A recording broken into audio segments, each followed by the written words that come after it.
যাই হোক, আমি সঙ্গত কারণে আমার নাম বলতে চাইছি না, তবে আমি বাংলাদেশ পুলিশ বাহিনীর একজন সৎ সদস্য।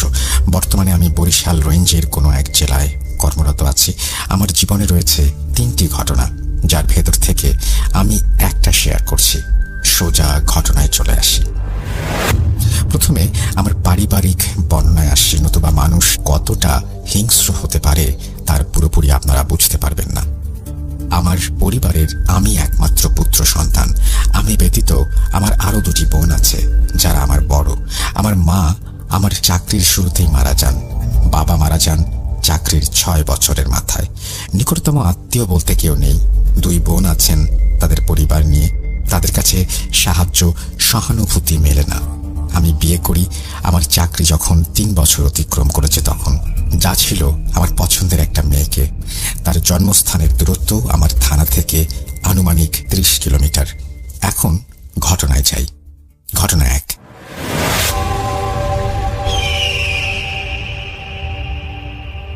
আমি তখন ডিএমপি ঢাকায় কর্মরত। ডিএমপি থাকাকালীন আমি বিয়ে করি। বিয়ে করে কিছুদিন ভালোই কাটে, কারণ পরিবারে আমি, বাবা, আমার স্ত্রী, এই হলো সদস্য। সুখেই থাকার কথা। আমি যথারীতি কর্মস্থলে নিয়োজিত, কারণ আমার বাবা যেহেতু একা থাকে আর বয়স্ক, তাই প্রথম অবস্থায় আমার স্ত্রীকে গ্রামের বাড়িতেই রাখি। আমি কর্মস্থলে থাকাকালীন প্রায় 5 মাস পরে আমার স্ত্রীর বিরুদ্ধে আমার কাছে অনেক অভিযোগ আসা শুরু করে। অভিযোগগুলো হলো, আমার স্ত্রী আমার বাবাকে যথাসময়ে খাবার দেয় না, সারাদিন বাসার দোতলায় উঠে থাকে আর একা একা কথা বলে, সে মোবাইল নিয়ে সারাদিন থাকে, তার পড়াশোনার স্থলে কিছুদিন পর পরে যেতে চায়, আরো অনেক আছে, নাই বললাম। অবশেষে আমার কাছে এসব কথা আসার পর আমাদের ভেতরে কিছুটা দ্বন্দ্ব দেখা যায়। আমি আমাদের পারিবারিক অশান্তির মিটমাট করার জন্য, তাকে নিয়ে থাকার জন্য ডিএমপি থেকে বরিশাল রেঞ্জে অনেক কষ্টে পোস্টিং করাই। আমি আপনাকে বোঝাতে পারবো না যে নিচু পদে কর্মচারীরা কতটা অবজ্ঞার শিকার হয় আমাদের পুলিশ বিভাগে। যাই হোক, একটা জেলায় পোস্টিং হয়। আমি তাকে নিয়ে পারিবারিক সমস্যা দূর করতে কর্মস্থলে বসবাস করা শুরু করি। কিন্তু আমার স্ত্রীর কাছে আসাটাই যে আমার জীবনের জন্য সবচেয়ে বড় অভিশাপ হয়ে দাঁড়াবে তা আমি জানতাম না। ছোট করলাম রাসেল ভাই। আমার স্ত্রীর কিছু খারাপ কাজ আমার চোখে সরাসরি ধরা পড়ে। সে আমার দূরে থাকার কারণে একটা অনৈতিক সম্পর্কে জড়িয়ে পড়ে। খারাপ বলতে যা বোঝায় তাই। আমি এসব কষ্টে মরে যাই অবস্থা, কারণ সে আমার অনেক পছন্দের একটা মানুষ ছিল। বলে রাখি, আমি আইটি বিষয়ে, কম্পিউটার রিলেটেড বিষয়ে খুব দক্ষ ছিলাম এবং আমার পুলিশ বিভাগের সফটওয়্যার রিলেটেড সিডিএমএস, পিআইএমএস, মামলা লেখা আরো অনেক কিছু সহ ফেসবুক হ্যাক করতে পারতাম। আমার স্ত্রীর প্রতি নানা কৌতূহল থাকার কারণে আমি প্রথমবার কারো ফেসবুক হ্যাক করি। এই হ্যাক করাটাই আমার জীবনকে কষ্টের সমুদ্রে নিক্ষেপ করে। পরবর্তীতে হ্যাক করি যার সাথে অনৈতিক সম্পর্কে জড়িয়ে আছে তারটা। আমি অনেক তথ্য সংগ্রহ করি, আর এসব তথ্য প্রমাণ সংগ্রহ করার পর আমি তার কলেজে যাতায়াতের প্রতি লক্ষ্য রাখি। তারপর হাতে নাতে ধরা পড়ে আমার কাছে। আমি যথারীতি আমার অবস্থান থেকে প্রতিবাদ জানাই আর বাসায় নিয়ে আসি। আসার পর তাকে 2টি থাপ্পড় মারি, কিন্তু আমার মনের ভেতর তার জন্য ক্ষমা বিষয়টা কাজ করছিল। জানতাম না আমার প্রতিবাদ করাটা আমার জীবনকে শেষ করে দেবে, মৃত্যুর মুখে নিয়ে যাবে। ঘটনা 2। আমার স্ত্রী রাগ করে আমার বাসা ত্যাগ করে তার বাবার বাড়ি চলে যায়। বলে রাখি, আমার স্ত্রীর ছিল 5 বোন। কেন বললাম তা আপনাদের কাছে পরে বলছি। আমি যথারীতি আমার স্ত্রীর বিষয়ে সবকিছু আমার স্ত্রীর বড় ভাইকে জানাই। তার কোনো প্রতিক্রিয়া আমি দেখতে পাই না, কিন্তু আমি যে আমার স্ত্রীকে 2টি থাপ্পড় মেরেছি সে বিষয়ে সে আমাকে অনেক হুমকি ধামকি দিতে থাকে। আমি অবাক হয়ে যাই। আমি মধ্যবিত্ত পরিবারের হওয়াতে চাকরির ভয়ে তর্কে না জড়িয়ে তার কথার কোনো উত্তর দেই না। আমি তার বোনদেরকে জানাই ও তাদের কাছে আমার স্ত্রীকে বাসায় ফিরিয়ে দেবার জন্য রিকোয়েস্ট করি। কিন্তু জানতাম কি ভয়ঙ্কর জীবন অপেক্ষা করছে আমার জন্য। আমার স্ত্রী ফিরে আসে। কয়েকদিন ভালোভাবে কাটছিল। একদিন অফিস থেকে ফিরে এসে আমার স্ত্রীকে বাসায় দেখতে না পেয়ে কল দেই। সে জানায় পাশের বাসায় ভাবির বাসায় আছে। আমি না ডেকে আমার কাছে বাসার আরো একটি চাবি থাকায় ঘরে প্রবেশ করি। যখন আমি আমার পোশাক খুলতে যাই তখন আমার পোশাকের পকেট থেকে 5 টাকার একটা কয়েন পড়ে যায়। কয়েনটা খাটের পায়ের কাছে গড়িয়ে গেলে আমি নিয়ে যখন আনতে যাই তখন সামান্য একটা লাল কাপড়ের টুকরো আমি আমার পায়ের কাছে দেখতে পাই। তখন আমার কোনো কৌতূহল হয়নি, কারণ ময়লা পড়ে থাকতে পারে ভেবে টাকা নিয়ে চলে যাই। যথারীতি চলছে আমাদের পারিবারিক জীবন। একদিন বিকেলে পুলিশ লাইন মাঠে ফুটবল খেলে যখন বাসায় একটু তাড়াতাড়ি আসি, এসেই যখন দরজা নক করি তখন প্রায় 9 মিনিট পরে আমার স্ত্রী এসে দরজা খুলে দিলে আমার রাগ হয়, কারণ আমি ভিজে দাঁড়িয়েছিলাম। আমি রুমে গিয়ে লক্ষ্য করি যে মরিচ পুড়ারে যেরকম ঝাঁঝালো গন্ধ আসে ঠিক তেমন গন্ধ আসছে। আমি ফ্রেশ হতে ওয়াশরুমে গেলে দেখতে পাই আমার স্ত্রী গ্যাসের চুলোতে সরিষা পোড়াচ্ছে। আমি জানতে চাই সরিষা দিয়ে কি করবে। আমার স্ত্রী আমাকে উত্তর দেয়, জানো তো, কিছু সরিষা অনেক কাজে লাগে। এদিকে এমন ঘটনা ঘটতে থাকে প্রায় প্রতিদিন। ঘটনা 3। একদিন বাড়ি থেকে খবর আসে যে বাবা স্ট্রোক করেছে। আমি অফিস থেকে 11টার সময় বাসায় চলে আসি। আসার পর দেখি যে আমার প্রবেশের সাথে সাথে আমার স্ত্রী খুব অস্থির হয়ে পড়ে। আমি অস্থির হওয়ার কারণ ও বাড়ির বিষয়ে জানতে চাইলে সে বলে যে বাড়ির বিষয়ে সে কিছু জানে না। বলে রাখি, প্রায় 3 মাস বাবা আমাদের সুখের জন্য হোটেলে ও চাচাতো বোনের বাসায় খাবার খেত। বাবার হয়তো এমনই হন। আমি যখন বাসায় আমি দেখি বিছানার ওপর সাদা কাপড় পরে আছে, তার উপরে লাল একটা কলম পড়ে আছে। আমি 7-5 না ভেবে বাবার কথা বলে তাকে রেডি হতে বললে সে বলে, তুমি যাও, আমি যাব না। রাতে থাকবা কি করে? সে বলে যে পাশের বাসার ভাবির সাথে থাকবে। আমি কথা না বাড়িয়ে চলে যাই। বাবা স্ট্রোক জনিত কারণে প্যারালাইজড হয়ে যায়, খুব মানসিক কষ্টে পড়ে যায়। আমি হাসপাতালে রেখে চলে আসলে আমার ভেতরেই প্রথম কোনো প্রবলেম দেখতে পারি। ততদিন পর্যন্ত সুস্থ ছিলাম যতদিন পর্যন্ত সাদা কাপড়ের ব্যবহার হয়নি। আমি খেতে পারতাম না। খেতে না পারায় আমার স্ত্রী আমাকে রাতে গরুর দুধ খেতে দিত। জানতাম না যে এটা তার যন্ত্রণা দেওয়ার নতুন কৌশল। আমার মনে হচ্ছে মাঝখানে কিছু অংশ একটু এলোমেলো হয়ে গেছে, দেখি পরবর্তীতে আর সমাধান আসে কিনা। ঘটনা চালিয়ে যাচ্ছি। আমি নামাজি ছিলাম, যার কারণে খুব একটা বেশি প্রভাব আমার উপরে পড়েনি। আমার মৃত মায়ের হয়তো দোয়া আমার সাথে কাজ করেছে। যাই হোক, আমি ঘটনাসমূহ বলি। তার এমন কর্মকাণ্ড আর আমার শারীরিক অবস্থার পরিবর্তন হতে থাকলে আমি ডাক্তার দেখাই। ডাক্তার বলে যে আপনার রক্তশূন্যতা দেখা দিয়েছে। আমি বুঝতে পারি যে আমি অসুস্থ। বলে রাখি রাসেল ভাই, আমি আমার স্ত্রীর সাথে থাকার সমস্ত আগ্রহ হারিয়ে ফেলি। এটা তার কালো জাদুর প্রভাব। আমি ঔষধ ও খাবার দাবার খাই, কিন্তু কোনো পরিবর্তন হয় না। আমি নামাজ পড়তে পার্শ্ববর্তী এক মসজিদে যাই, আর হুজুরের সাথে দেখা হলে সে আমার সাথে আলাপচারিতা করতে থাকে, কারণ সে আমার ফুটবল খেলার প্রচুর ভক্ত ছিল। আমি ডিএমপির মূল একাদশে ফুটবল খেলেছি। আমার শরীরের এমন অবস্থা কেন জানতে চাইলে আমি হুজুরের কাছে সব কথা খুলে বলি। সে আমাকে বলে যে আপনি সময় করে সেই খাটের পায়ার লাল কাপড়টা আমার কাছে নিয়ে আসবেন। সাদা কাপড়ের কথা হুজুরের কাছে বলতে আমার মনে থাকে না। সুযোগ বুঝে স্ত্রী রান্না করার সময় আমি খাটের পায়ার থেকে বের করার চেষ্টা করি এবং সেই কাপড়টি পেতে সমর্থ হই। বলে রাখি যে লাল কাপড়টা ছিল আমার মাথা যেখানে আমি রাখি তার সোজাসুজি। আমি মাগরিবের পরে অফিসে যাই ও হুজুরকে সব কথা বলি। হুজুর এসে আমাকে যা বলেন তা শুনে আমি আকাশ থেকে পড়ি। তিনি আমাকে বলেন, আপনি কালো জাদুতে আক্রান্ত। আকাশ থেকে পড়ব না কেন? আমি কোনোদিন এগুলো বিশ্বাস করতাম না। হুজুর আমাকে বলেন যে আপনি এশার নামাজ পড়ে আমার সাথে বড় হুজুরের কাছে যাবেন। আমি স্যারকে বলে নামাজ না পড়ে অফিসের কাজ সেরে এশার পরে বের হই। হুজুরের কাছে যাই। হুজুর প্রায় 20 মিনিট পর আমার কাছে আসে এবং বলে, কি পুলিশ, ক্ষমতা খাটল না পুলিশের? আমি কিছুই বুঝি তার কথার। পরে সে আমাকে উজু করে আসতে বলে। আমি যথারীতি তাই করি। আমাকে মাদুরে বসে হুজুর কি যেন পড়ে জিন হাজির করেন। হাজির করার সময় দেখতে পাই যে তার টিনের ঘরের ওপর থেকে কে যেন মচর মচর করে হেঁটে ঘরে প্রবেশ করছে, আর দরজা খোলা ছিল। আমি বসা ছিলাম হুজুরের মুখোমুখি, কিন্তু কাউকে প্রবেশ করতে দেখিনি। কিন্তু হুজুরের কাছে এসে এসে খুব সুন্দরভাবে সালাম দেয়, তা আমি এবং শাস্তাকা হুজুর স্পষ্ট শুনতে পাই।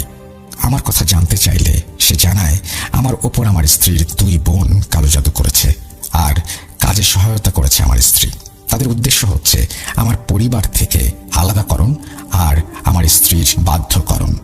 বলে রাখি, আমি সব ধরনের নির্যাতন এই ঘটনার 4 মাসে সহ্য করেছি, কিন্তু কোনো প্রতিবাদ করতাম না। অথচ তাদের কালো জাদুতে কিছুটা ভুল হওয়াতে আমার মৃত্যু হবে না, কিন্তু শরীর আস্তে আস্তে শুকিয়ে যেতে থাকবে। এই সব আমার হুজুর আমাকে জানান। আমাকে কোনো প্রশ্ন করতে বারণ করা ছিল, তাই আমি ভয়ে ভয়ে চোরের মতো কোনো কথা বলি না। এক পর্যায়ে হুজুর জিন সাহেবকে প্রশ্ন করেন আমাকে বাঁচানো যাবে কিনা। জিন বলে হ্যাঁ বাঁচানো যাবে, তবে আমাকে কিছু কাজ করতে হবে। কাজগুলো হচ্ছে আমাকে নামাজ পড়তে হবে, আমার স্ত্রীর দেয়া কিছু খাওয়া যাবে না, বালিশের ভেতর তুলার মধ্যে সাদা কাফনের কাপড় আছে তা খুলতে হবে, প্রতিদিন আমার স্ত্রীকে নামাজ পড়াতে হবে। কিন্তু আমি এ সকল কাজ কিভাবে করব ভাবতে থাকি। ভাবতে ভাবতে আমার ভাবনার উত্তর জিন দিয়ে দেয়। সে বলে তুমি পারবে না আমি জানি, তবে তোমাকে আমরা সাহায্য করব। আমি বালিশ থেকে কাফনের কাপড় সরিয়ে ফেলব, আর খাবার সময় তুমি দম বন্ধ করে 2 বার বিসমিল্লাহ বলে খাবে। আমি তার কথা মতো সায় দিলে সে হুজুরের কাছে অনুমতি নিয়ে চলে যায়। বলে রাখি, আমার বাবা স্ট্রোক করার কারণে ভয়ে আমি তার কাছে বিষয়গুলো শেয়ার করিনি, কারণ যদি কোনোভাবে শুনে তাহলে মরেই যাবে। আমি ভয়ে তাকে বলি না, বোনদেরকেও না। আমি ধীরে ধীরে সুস্থ হতে থাকি, যা আমার স্ত্রী টের পায়, কিন্তু হুজুরের কথা মতো আমি কিছু বুঝতে দেইনি। ঘটনা 5। আমার অসুস্থ থাকাকালীন আমার স্ত্রী প্রায়ই কলেজে যেত। বলে রাখি, আমার স্ত্রীর কলেজ ছিল বিভাগীয় শহরে, তার মানে বরিশালের প্রপারে। আমি ছিলাম পাশের একটা জেলায়।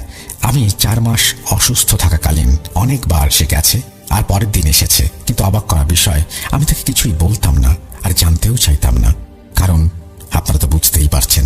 তবে আরও একটি বিষয়, আমাদের পুলিশ বিভাগটা একটা অন্যরকম বিভাগ।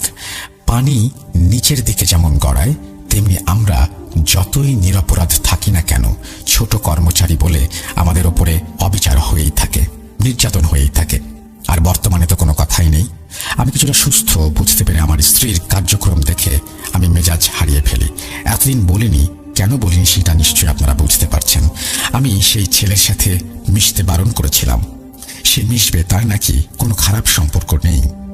আমি তাকে প্রথমবারের মতো গালাগাল করি এবং থাপ্পড় দিই।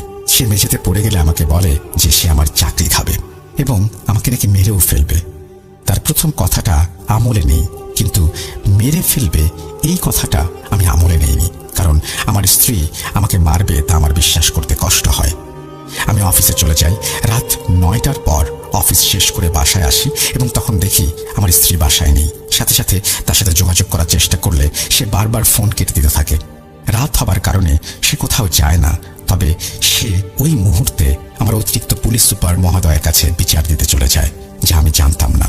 আমার এক কলিগ আমাকে ফোন করে আরও জানায় যে আমার স্ত্রীর গলায় কাটা দাগ এবং তাকে নাকি দা দিয়ে আমি জবাই করতে চেয়েছি। কিন্তু আল্লাহ সাক্ষী, আমি মাত্র একটা থাপ্পড় মেরেছিলাম। ও আমার গায়ে হাত তুলতে আসে বলে ধাক্কা দিয়ে আমি বাইরে চলে যাই। আমাকে রাত 10টার সময় চোর যেভাবে আমরা খুঁজি, সেভাবে আমাকে আইন শৃঙ্খলা রক্ষাকারী বাহিনী খুঁজতে থাকে। আমি যথারীতি স্যারের কাছে হাজির হই। আমি গুরুত্বপূর্ণ একটা অফিসে নিয়োজিত থাকার কারণে আমাকে সবাই চিনত। আমাকে স্যার খুব বাজেভাবে বকা দিতে থাকে আর আমাকে পরিণতির কথা বলতে থাকে। আমি অপরাধ না করেও ক্ষমা চেয়ে চলে আসতে চাই, কিন্তু মেয়ে বলে যে আমি নাকি তাকে নিয়ে মেরে ফেলবো। সে ভাবির সাথে থাকতে চায় পাশের বাসার, এবং সে চলে যায়। আমি খুব ছোট হয়ে যাই কর্মস্থলে। আমি পরের দিন আমার অফিসের বসকে অবগত করি, কিন্তু কালো জাদুর বিষয়ে কিছু বলি না। বস আমাকে শান্ত থাকার কথা বলেন, আমি তাই থাকি। পরের দিন সকালে আমি পাশের বাসার ভাবির বাসায় তাকে আনতে গিয়ে দেখি আমার স্ত্রী সে বাসায় নেই। সে খুব সকালে বাবার বাড়ি চলে যায়। এই শুরু হয় আমার জীবন শেষ করার চূড়ান্ত অধ্যায়। ঘটনা 6। আমার স্ত্রী বাড়ি যাওয়ার পরে তার বোন ও আমার স্ত্রী মিলে আমাকে ধুঁকে ধুঁকে মেরে ফেলতে জঘন্য কালো জাদু করে। 14 দিন পরে আমার স্ত্রী আমার কর্মস্থলে বাসায় আসে, নিচে নিচে চলে আসে। আমি খুশি হই এবং তাকে বলি যা হবার হয়ে গেছে, আমরা ভালোভাবে চলাফেরা করি। সে সায় দেয়, কোনো তর্ক করে না। আমি খুশি হই। 9 দিন ভালো করে চলতে থাকে। একদিন ঘুম থেকে ওঠার সাথে সাথে আমার নাক দিয়ে রক্ত পড়তে শুরু করে। আমি রক্ত পড়া দেখে খুবই অবাক হয়ে যাই, খুব মাথা ব্যথা অনুভব করি। সকাল 6টা 21 দিকে ঘটনা ঘটে। আমি সবসময় ঘড়ি পরে থাকতাম, তাই সময়গুলো আমার খুব ভালোভাবে মনে আছে।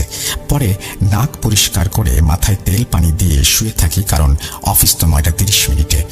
যখন ব্যথায় ক্লান্ত হয়ে আমার চোখে ঘুম ঘুম অবস্থা, তখনই ঘটে আরেক কাহিনী। আমার পেটে প্রচুর ব্যথা ওঠে এবং আমার বারবার বাথরুমে যাবার প্রয়োজন হয়। আমি বিছানাতেই বাথরুম করে দেই। বুঝতেই পারছেন আমার অবস্থা। আমি সাথে সাথে আমার কলিগদের এবং কিছু ব্যাচমেটকে খবর দেই। তারা দৌড়ে আসে, আমাকে পরিষ্কার করতে সহায়তা করে। আমি খুব কৃতজ্ঞ তাদের প্রতি। যাই হোক, আমি ফ্রেশ হবার পর যখন পোশাক পরব, তখন দেখি আমার পোশাকগুলো দিয়ে পোড়া পোড়া গন্ধ বের হচ্ছে। আমি ভাবলাম হয়তো রোদে না শুকানোর কারণে এমন স্যাঁতস্যাঁতে গন্ধ। আমি সেটা পরে অফিসে চলে যাই। তখন আমার স্যার বলেন, শরীর যেহেতু খারাপ, তাহলে ল্যাপটপে বসে কাজ করো। আমি রাজি হই, কিন্তু কেন যেন আমার মনে হলো আমি বাসা থেকে যেতে পারলেই ভালো লাগবে, তাই করলাম। যখন বাসা থেকে বের হলাম, তখন আমার মনে হলো আমি এক নতুন সূর্য দেখছি। কি যে শান্তি লাগছে। আর অফিসে যাবার পর কোনো সমস্যা, মাথা ব্যথা, পেট ব্যথা কিচ্ছু অনুভব করিনি। আমি অফিসে আসলে স্যার আমাকে বলে, সুস্থ আছো যখন, তাহলে সকালে এমন ভান করলা কেন? আমি তো অবাক। স্যার বলেন কি এগুলো? কলিগরা কি তাহলে আমার বিষয়ে কিছুই বলেনি? কারো ভালো কেউ নিতে পারে না। ওদের কাছে যখন জানতে চাই স্যারের কাছে বলেনি কেন, ওরা বলে, কি বলবো স্যারের কাছে? আমি কষ্টে চুপ করে রইলাম। কাজ শেষ করে দুপুর 2:35 আসে। ঠিক খাবার খাবো, এই সময় আমার স্ত্রীকে ডাক দিয়ে এসে বলে, সব বাড়া আছে, খেয়ে নাও। আমি তাই করি, খেতে থাকি। খাবারের শেষ পর্যায়ে দেখি অনেকগুলো ছোট ছোট চুল খাবারের ভেতরে। আমি আর না খেয়ে খাবার রেখে দিই, ঘুমোতে চলে যাই। ঘুমোতে যখন যাব, তখন মনে মনে ভাবি যে আমাদের বাচ্চা নেওয়া দরকার, তাহলে মন মানসিকতার পরিবর্তন আসবে। আমি কথাটা প্রকাশ করি। আমার স্ত্রীর কাছে বলা মাত্রই সে বিচলিত হয়ে বলে, সময় হয় নাই, হলেই নেব। আমি কিছু না বলে চুপ করে শুয়ে থাকি। তখনই ঘুমের ভেতর অনুভব করি যে কেউ একজন আমার পায়ের বুড়ো আঙ্গুল ধরে টানছে। আমি লাফ দিয়ে উঠে দেখি কেউ নেই, আর আমার পাশে আমার স্ত্রী ঘুমিয়ে আছে। এই ঘটনার 17 দিনের মাথায় আমার স্ত্রী বাসা থেকে অযথা চলে যায়। আমার স্ত্রী বাসায় থাকাকালীন সময়ে এই একটা সমস্যায় লক্ষ্য করতাম যে কে যেন আমার পা ধরে টানে। কিন্তু আমার স্ত্রী চলে যাওয়ার পরে রাতের ঘটনা, রাত 2:25। মোবাইল টিপতে টিপতে ঘুমিয়ে পড়ি। কখন যে ঘুমিয়ে যায় আমি নিজেও জানি না। সেদিন ছিল শনিবার, রাত আনুমানিক 3:10। আমার কান সবসময় সজাগ থাকে, সেই জন্য আমি ওই সময় আওয়াজ পেতে থাকি যে আমার রান্নাঘরে 4 থেকে 5 জন মিলে কথা বলছে আর কি যেন খাবার খাচ্ছে। শব্দ শোনার পরে আমি উঠে বসি ও মোবাইল খুঁজতে থাকি। ঘুমের কারণে বুকের ওপর আমার মোবাইলটা পড়ে যায় আর খাপ খুলে যায়, যার কারণে কোথায় যেন বন্ধ হয়ে থাকে। আমি তো ভয়ে ফুলে 3 জন হয়ে গেছি। কি করব? চিৎকার দেব না 2 তলা থেকে লাফ দেব জানলা দিয়ে ভাবছি। তখনই দেখি আমার সামনে থেকে দেয়ালের দিকে একজন হেঁটে যায় এবং সেখানে হেলান দিয়ে দাঁড়িয়ে আমার দিকে তাকিয়ে থাকে। আর বাইরে কি কারণে যেন জোরে কুকুর ডাকতে শুরু করে। তা আমি বুঝতে পারি না কেন এমন ঘটছে। আমার এমন সাহস ছিল, যদি কেউ আমাকে গভীর রাতে নদী পার হতে বলতো তাও পারতাম, কিন্তু এখন দেখি আমি ভয়ে মারা যাচ্ছি। আমি জোরে জোরে আল্লাহ আল্লাহ বলতে থাকি এবং যত সূরা জানি আমি সব সূরা পড়তে থাকি। সেই মুহূর্তে আমার কাছে আসতো না কালো ছায়াগুলো শুধু বিছানার চারপাশে ঘুরতে থাকে। সজ্ঞানে কতক্ষণ এভাবে ভয়ানক বিষয়গুলো দেখেছি। চারপাশে কুকুরের ডাক, ঘরের ভেতরে দৌড়ের শব্দ, ঘুটঘুটে অন্ধকার। আমি পাগল হয়ে যাচ্ছিলাম। আমি যখন সুইচ বোর্ডের নিকটে যাই লাইট জ্বালাতে, দেখতে পাই আমার সামনে থেকে ছায়াময় 4 জনের একজন জোরে আমার বুকের উপরে উঠে আঘাত করছে। আমি চিৎকার দিয়ে খাটের সাথে বাড়ি খাই। আমার বুকের ওপর আঘাত করার ফলে আমার নাক দিয়ে রক্ত পড়ছে এবং সেটা আমি অনুভব করতে পারি। আমি যখন পড়ে যাই তখন উপলব্ধি করি যে অন্য একজন আমার ডান পায়ের বুড়ো আঙুল ধরে টানছে আর কি যেন সব বলছে, বুঝতে পারছি না। সাথে সাথে আজানের শব্দ আমার কানে আসে এবং সেই শব্দ আসা মাত্র নিমিষেই সবকিছু উধাও হয়ে যায়। আমি ঘামিয়ে যাই আর কান্না করতে থাকি। কি করব ভাবতে ভাবতে একটা সময় ক্লান্ত হয়ে ঘুমিয়ে পড়ি। সকালে উঠে দেখি আমার নাক দিয়ে রক্ত গড়িয়ে পড়ে আমার গায়ে থাকা স্যান্ডো গেঞ্জি ভিজে গেছে। আমি অফিস শেষে হুজুরের কাছে গেলে যে দেখি যে হুজুর তার মেয়ে জামাই বাড়িতে গেছে। মনে চাইছে তখনই জোরে কান্না করে দেই। কি করব ভাবতে ভাবতে শেষ আমি। তখন কল করি আমার স্ত্রীকে, তার কোনো সাড়া আমি পাই না। সাথে সাথে আমার এক মেয়ে বন্ধু তার কাছে ফোন দেই। মেয়ে বন্ধুটার সাথে আমি বড় 1 থেকে অনার্স 2nd ইয়ার পর্যন্ত পড়েছি, আর ওর বাবা একজন ব্রাহ্মণ, ওর কাছে সব কথা খুলে বলি। তখন ও ওর বাবার নাম্বার দিলে তার সাথে কথা বলি। সে বলে এই বিষয়গুলো সম্পর্কে তার কোনো জ্ঞান নেই এবং তিনি বলেন তুমি ভালো হুজুরের কাছে যাও। রাতে অফিস শেষ করে বাসায় নামাজ পড়ি। কোরআন শরীফ পড়তে পারতাম না, তাও আমার কাছে রাখি। সাথে রাখি আমার বাসায় থাকা দা আর আমার ব্যক্তিগত আত্মরক্ষার জন্য ব্যবহৃত একটি বার্মিজ গিয়ারওয়ালা চাকু, যার বর্তমান মূল্য ৩২০০ টাকা। আমি যথারীতি শুয়ে পড়ি, কিন্তু ঘুম তো আসতে চায় না। দিন দিন না ঘুমাতে ঘুমাতে শরীর দুর্বল ও খাদ্যে অরুচি চলে আসছিল। রাত তখন ১:৫৪। আমি রুমের মেঝেতে দৌড়ানোর শব্দ পাই আর উপলব্ধি করতে পারি দেয়ালের কাছে কে যেন আমাকে উঁকি দিয়ে দেখছে, কিন্তু আমার রুমে আসছে না। আমি টের পাই আমার সাথে থাকা চাকুটা হাতে নেই, আর অন্য হাতে মোবাইল লাইটটা আমি জ্বালিয়ে যা দেখতে পাই তা ছিল আমার জন্য আমার জীবনে দেখা সবচেয়ে ভয়ঙ্কর কিছু। আমি দেখতে পাই প্রায় শরীরবিহীন একটা মাথা, রক্ত পড়ছে, কিন্তু উকি মেরে সে আমাকে দেখছে। আমি কি করব, চিৎকার করব না কি করব ভাবতে ভাবতে কোরআন শরীফটা হাতে নেই আর চাকু তার দিকে ছুঁড়ে মারি। মাথাটার পাশ থেকে যে আমার আলনার কাঠের সাথে চাকুটা সোজা ঢুকে যায়। মাথাটা চাকুটার দিকে তাকায়, আমি দেখি, সাথে সাথে জোরে জোরে আল্লাহু আকবার বলতে থাকি। সেদিন দেখলাম যে মুসলিম হয়ে জন্ম নেওয়াটা আমাদের জন্য কতটা সার্থকতা। আমি কখন এমন করতে করতে ঘুমিয়ে পড়ি জানি না, কিন্তু ভোর হতেই দেখি যে আমার নাক দিয়ে আবার রক্ত পড়ছে।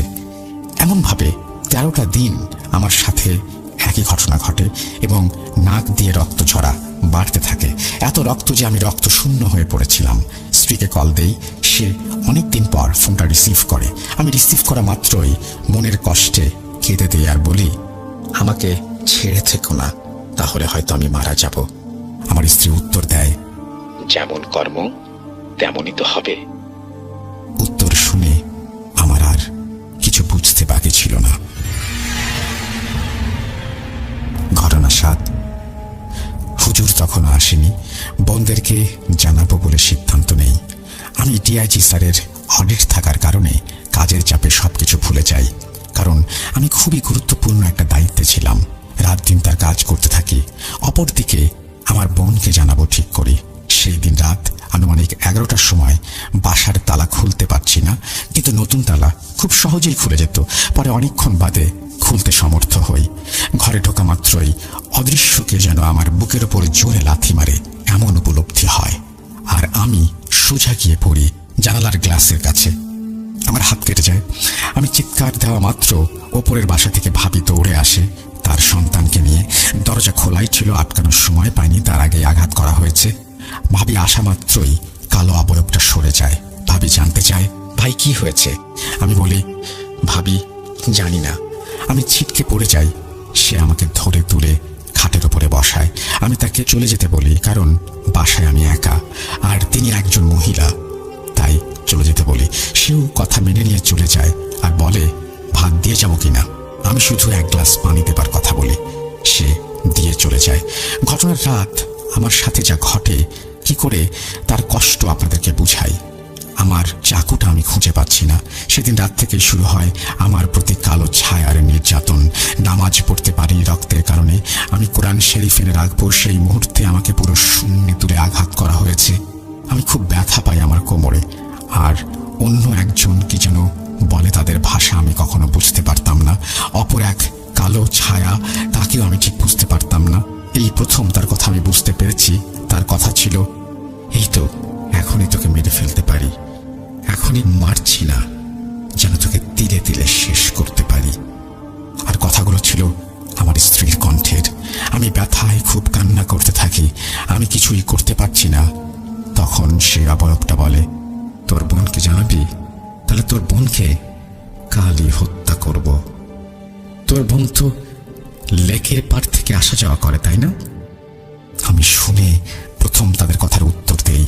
আমি বলি, কোনোদিন বলবো না, কিন্তু অপরাধ কি? আমার বলা মাত্রই আমার বুকের ওপর সজোরে আঘাত আসে। আবার রক্তে ভিজে যায় আমার বুকটা।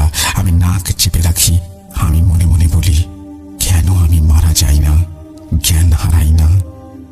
আমি কখন যে রক্ত পড়তে পড়তে ঘুমিয়ে যাই মেঝেতে জানি না। সকালে আমাকে সবাই হাসপাতালে নিয়ে যায়। আর সময় ছিল বেলা 3টা। আমার কলিগরা আমাকে বলে, যখন তোমাকে স্যার ফোন দিতে বলে তখন প্রায় 19 বার তোমাকে কল দিয়ে না পেয়ে তোমার বাসায় পাঠালে দেখতে পারি যে তুমি উপর হয়ে শুয়ে আছো আর তোমার বুকের নিচে থাকা রক্তগুলো বিড়াল চেটে চেটে খাচ্ছে। বিড়ালটা খুব কালো, এত কালো বিড়াল আমরা দেখিনি। বিড়ালের চোখটাও কালো। আমি দেখে সাথে সাথে দৌড়ে নিচে নেমে কল দেই। বলে রাখি, আমি রাতে দরজা লাগাতে পারিনি, সময় পাইনি। অন্য সবাই চলে আসে, আমাকে হাসপাতালে নিয়ে যায়। আমি কিছুটা সুস্থ হলে ডাক্তার আমাকে শরীরে রক্তে অনেক অভাব তাই বলে। আমার কেউ আপন ছিল না, তাই কারো কাছে না বলে আমি চুপ করে থাকি আর ডাক্তারের দেওয়া ঔষধপত্রগুলো খেতে থাকি। কলিগরা জানতে চায় কি হয়েছে। আমি বলি না তাদের কাছে, কারণ যদি ওইগুলো আমার বেশি ক্ষতি করে। তাই বলি, পড়ে যায় আর নাক ফেটে যায়। 3 দিন ঠিক থাকার পর হুজুরের খোঁজে বের হই। এবার একটা কথা বলি রাসেল ভাই, পুলিশের চাকরিটা একটা অন্য ধরনের চাকরি। ছুটি ছাটা এখানে অনেক কষ্টকর। আমাদের দায়িত্বটাই এরকম। যাই হোক, আমি হুজুরকে পাই। সে আমাকে 1 দিন পর যেতে বলে আর আমাকে দেখেই বলে, তোমাকে ওরা খুব কষ্ট দিবে, মারবে না। আমি হুজুরকে বলি, বাঁচতে চাই না। হুজুর বলে, কাল এসো, আসার পর। বিরূপ প্রভাব পড়তে থাকে আমার ওপর আমার অফিস থেকে। অনেক কাজ জানার কারণে বের হতে পারছিলাম না। কথা মতো আমি 1 দিন পরে হুজুরের কাছে যাই। হুজুর বলে, বসো আর বলো, খাবে কিছু? না হুজুর। কয় বেলা খাওনি? হুজুর, 5 দিন পানি কলা আর রুটি ছাড়া কিচ্ছু খাইনি। আমি ভাত খাবো কয়টা? হুজুর শুনে কেঁদে দেয়। আমি 2 প্লেট ভাত কিভাবে খাই টের পাই না। হুজুর আমাকে শান্ত করে তারপরে বলে, বাবা, তুমি কি অপরাধ করেছো তোমার বউয়ের সাথে? আমি তাকে বলি সব কথা, পূর্বের কথা। হুজুর বলে, তোমার স্ত্রী তোমাকে আস্তে আস্তে শেষ করার জন্য আবার কালো জাদু করেছে।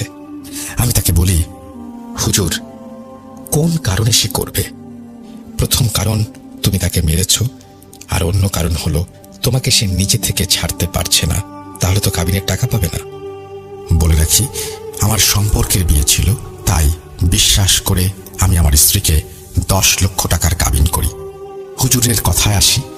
তারপর হুজুর বলে, তোমার বউ সেই ছেলের সাথে বর্তমানে বরিশালে আছে।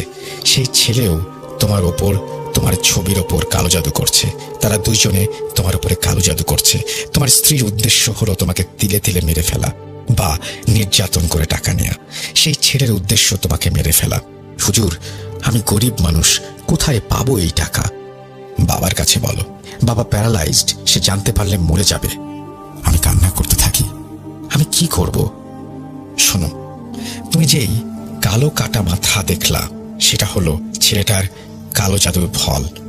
ও তোমাকে সেদিন মেরে ফেলতো যদি না তোমার কাছে সেদিন কোরআন শরীফ থাকতো। আর যাদের দৌড়ের শব্দ তুমি শুনেছ, তারা মূলত দৌড়ায় না। মোট 4টা জিন তোমার পেছনে ক্ষতি করার জন্য লাগিয়ে দেওয়া হয়েছে। তারা তোমাকে মেরে ফেলতে চায়। একজন তোমাকে বাঁচিয়ে রাখতে চায়, তিল তিল করে মেরে ফেলতে চায়। এটা নিয়েই জিনদের মধ্যে আবার মতবিভেদ রয়েছে, এবং তাদের সেই তর্ক বিতর্ক বা তাদের সেই মারামারি, সেগুলো শব্দে তুমি পেয়েছ। কাটা মাথাটা সেদিন ওদের পরাস্ত করতে পারে আর তোমাকে হত্যা করতে চায়, কিন্তু বেঁচে যাও। আর 3 জন তোমাকে বুকে আঘাত করে যাতে তুমি ব্যথা পাও, রক্ত শেষ হয়ে মারা যাও। ছেলেটা তোমাকে কালো জাদু করতে তোমার বাসার সামনের মাটি, তোমার পায়ে রাখা জুতোর ময়লা মাখা মাটি, শ্মশানের পোড়া হাড়, মাথার খুলি তান্ত্রিক দ্বারা ব্যবহার করিয়েছে। আর তান্ত্রিক নির্দেশ প্রদান করে ছেড়ে দিয়েছে তোমাকে মেরে ফেলতে। আর তোমার বউ তোমার উপরে খুব শক্তিশালী জিন চালনা করেছে। তারা চাইলে তোমাকে এখনই মেরে ফেলতে পারে, কিন্তু নির্দেশ অনুসারে তারা কাজ করবে। তোমার স্ত্রী যখন বাসায় আসে দ্বিতীয়বার বাবার বাড়ি থেকে, তখন যেই 17 দিনের মতো তোমার বাড়িতে ছিল, এই কয়দিন তারা তোমার ওপর কালো জাদু করেছে। তোমাকে বান মেরেছে, খুব ভয়ানক বান, যা আমি কাটাতে পারবো না। আর চেষ্টা করে যদি ব্যর্থ হই তাহলে তো রক্ষাই নেই। তোমার বউ তোমার গায়ের পুরনো জামা নিয়ে যায়, তোমার চুল নিয়ে যায়, একদামে গামছা কেনে, সিঁদুর কেনে, লাল ও সাদা কাপড় কেনে, হরিণের চামড়া কেনে, কাফনের কাপড় কেনে, বাচ্চাদের হাড় সংগ্রহ করে, অনেক কিছু, যা দ্বারা তোমার স্ত্রী এবং তার বোনেরা তোমার প্রতি কালো জাদু করেছে। আর অনেক টাকার দ্বারা তারা এই কাজটি করিয়েছে। আমি নীরব পাথর হয়ে কথা শুনতে থাকি, আর চোখ থেকে অঝরে পানি পড়তে থাকে। এ কাকে ভালোবাসলাম আমি? দিনের পর দিন আমি শেষ হতে থাকি এমন ভালোবাসার মানুষের কাছে। ভাবতে ভাবতে হুজুর কি বলে তার কিছুই মাথায় ঢোকে না। হুজুর আমাকে একদিন পর আসতে বলেন। আমি রাত 8টার দিকে তার নিকটে যাই। সে আমাকে একটা মাদুরের ওপরে বসতে বলে, সাথে আরো 2-3 জন ছিল। হুজুর বলে, ভয় পাবে না, তোমার সামনে যে আসবে সেই জিনটা তোমাকে মেরে ফেলতে চায়। আমি বলি ঠিক আছে। তারপর হুজুর আমার গায়ে সরিষার তেল মাখান এবং কি যেন পরে ধোঁয়া তৈরি করেন। আমি সহ সবাই তার কিছুক্ষণ পরেই দেখতে পাই হুজুরের টিনের চালা ভেঙে একটা কালো ছায়া প্রবেশ করছে, আর তার একটু পরে আরো একজন হুজুর গোছের সুন্দর একজন প্রবেশ করে। হুজুর খারাপ জিনটাকে প্রশ্ন করেন, তোমার কি ক্ষতি করেছে এই ছেলে যে তোমরা তাকে মারতে চাও? খারাপ জিনটা উত্তর দেয়, আমি তাকে মারতে চাই না, তবে প্রতিদিন আমাকে নির্যাতন করা হয় যাতে তাকে মেরে ফেলি। আমি আমার স্থানে প্রবেশ করি, তাই নিজেকে বাঁচাতে হলেও ওকে আমাকে মারতে হবে। কণ্ঠটা একবারে বয়স্ক বৃদ্ধের মতো। হুজুর বলে, তোমার জন্য কি করলে তুমি ওকে ছেড়ে দেবে? সে বলল, আমি দুর্গাসাগর নামক এক স্থানে থাকি। অনেক দিন পর্যন্ত বন্দি অবস্থায় আমি এখানে ছিলাম এবং মুক্তি পেতে শর্তে রাজি হই। আমি রাজি হওয়া মাত্র আমাকে ছেড়ে দেয়।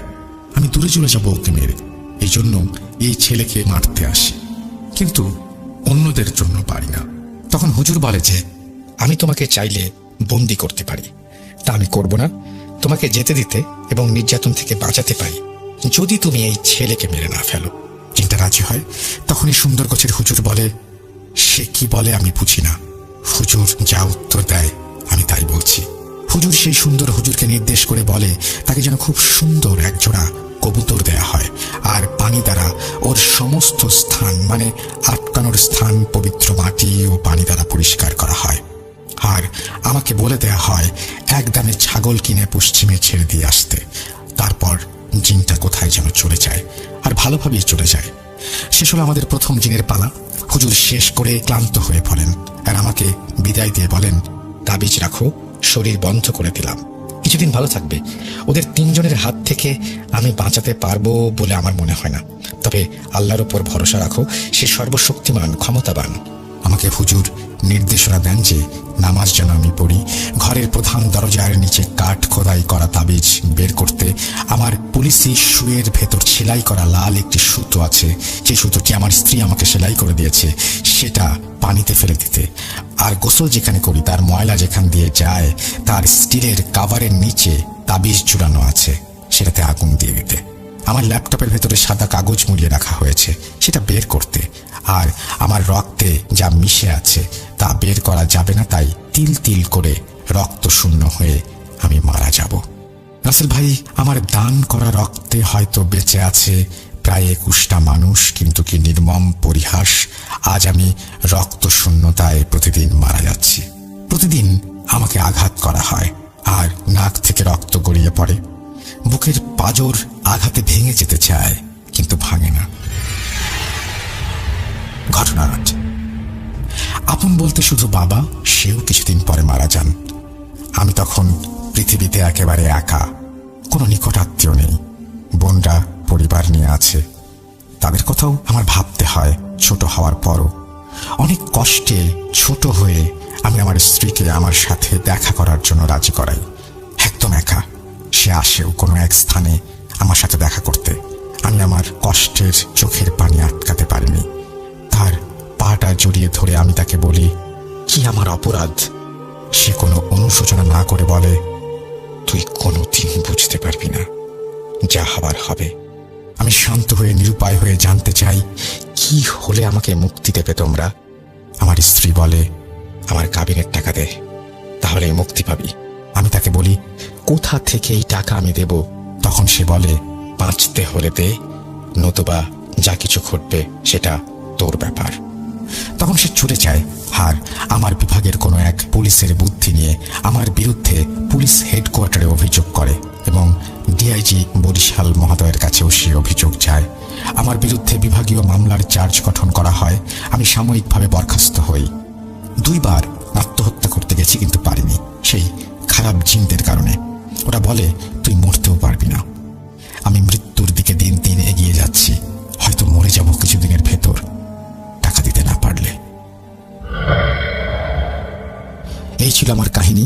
আমি 100 ছেলেদের ভেতরে খুব স্মার্ট ও সুন্দর ও ফিট ছিলাম, যা আপনি না দেখলে বিশ্বাস করবেন না। আমি সবার চোখে পড়ার মতো একটা ছেলে ছিলাম। বর্তমানে আমি শুকিয়ে কাঠ হয়ে গেছি, একটা জীবন্ত লাশ। আমি চাকরির 3 বছরের মাথায় বাংলাদেশের প্রচলিত সব পেনাল কোডের সকল ধারা মুখস্থ করে বলতে পারি, কিন্তু আমার সাথে ঘটতে থাকা ঘটনার কারণে সব স্মৃতি আমার মুছে যায়। আমি ভুলে যাই কম্পিউটারে পারা সব কাজ। খুবই কষ্ট নিয়ে লিখলাম। ভুলগুলো ক্ষমা সুন্দর দৃষ্টিতে দেখবেন। আমি যদি মারা যাই তাহলে অন্তত ক্ষমা নিয়ে মরতে পারবো। এই বলে তিনি শেষ করেছেন তার কথা। তারপরে লিখেছেন, বিশেষ দ্রষ্টব্য, আমার ছবি আপনাকে দেখার জন্য দিলাম, তাহলে আপনি অন্তত বুঝতে পারবেন, উপলব্ধি করতে পারবেন যে কি হচ্ছে আমার সাথে। আপনার কাছে দাবি, আপনি শেয়ার বা কাউকে দেখাবেন না। ছবিটার কথা বলছেন নিশ্চয়ই, স্টাফদেরও না, তাহলে পুলিশ কর্তৃক আমি ঝামেলায় জড়িয়ে পড়তে পারি। তাই শান্তি মতো একটু মরতে চাই। আমি কারো ঝামেলা করতে চাই না। 100% সত্যি ঘটনার সময় হলে আর বেঁচে থাকলে নাকের যে রক্ত বা আমার যা যা শারীরিক অসুবিধা সেগুলো আস্তে আস্তে জানাবো। প্রকাশ করার আগে আমাকে একটা মেল করলে খুশি হব, তাহলে আপনার কণ্ঠটা শুনতে পারবো। আপনার একান্ত অনুগত ছোট ভাই।